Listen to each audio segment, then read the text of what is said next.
Tej, Pao to. Pao? Pasok ako, bro, ah. Pao? Yeah, Tej.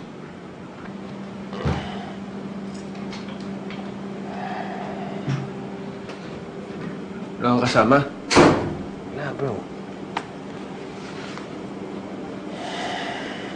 O, ba't sinasama mo yung mga yun? Ako, kaibigan mo, tulungan mo na ako. Alis na tayo, sige na. Hindi ko na makilala yung mga yun eh. Tsaka yung babae na yun, yung maganda, may balak pa at pikutin ako. Okay, wait. Marinig ka. Diba? Yung babaeng yun, hindi ka na kailangan pikutin. Tej, si Joanna yun. Asawa mo si Joanna. Pati ikaw nakikisama sa trip nila. Ah. Oh, you have to listen eh. Makinig ka, okay? Asawa mo si Joanna, may anak na kayo si Joshua. Anak? Bro, baliw ka na ba? Tej, Ha? Tej, mali. Kahit kailan hindi ako magkakasawat, anak. Alam mo, kilala mo kung matagal na si Irene lang ang gusto kong pakasalan. Bro, pag-isipan mo mabuti, nasaan tayo? Bahay mo to eh. Bahay mo to. Kasal na kayo. Pinagtitripan mo ba ako? Ha? Okay, sorry. Joke lang. Pasensya ka na, bro. Joke lang, joke. Bibiro lang kita, okay? Sama ng biro mo, hindi nakakatawa. Okay, I'm sorry, bro. I'm sorry na. Joke lang, okay? Ayoko niyan, ha? Okay.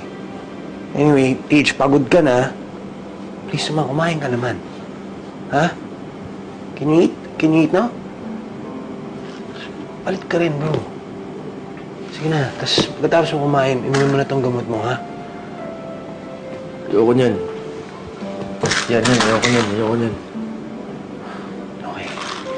Go. Kung malapit mo, ilayo mo yan sa akin. Ayoko makita. Baka kung ano nilagay nila dyan eh. Bro, please. Kumain ka na naman. Please, sige na. Wala ba gamot to?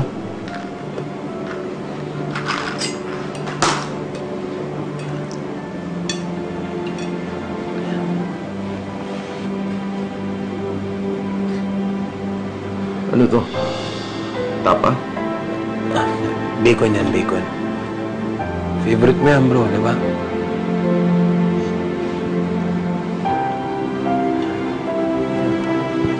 Ba? Try mo talaga natin topping. Sorry na. Ayoko niyan, bro.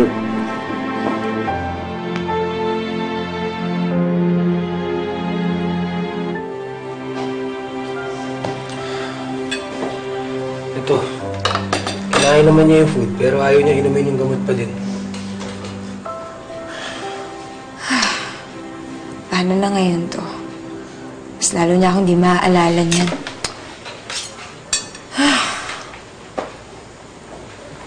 Hi!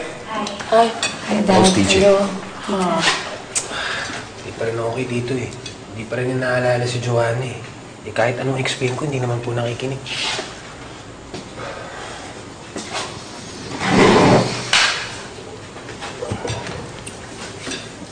May solusyon kami.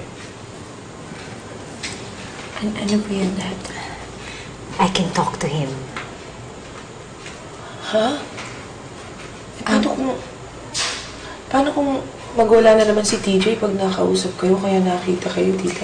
Sis, hindi naman galit si TJ sa akin eh. If he is remembering Irene, and if he's in that timeline, kay Buddy lang siya galit. Hindi sa akin. TJ and I have always been okay. Nakikinig siya sa akin kahit noon. So I think there's a good chance na makikinig siya sa akin ngayon. Tita, sigurado po ba kayo? Kasi ayokong lumala yung sitwasyon niya. O baka kung ano pa yung gawin niya. Huwag ka mag-alala, Joanna. Hindi magwawala ang asawa pag kinausap niya ako. Let me just try. Huh? Joanna, baka nga mas okay kung kausapin ni Tita Shelo muna si TJ. Baka makatulong lalo at baka lalo kanya maalala.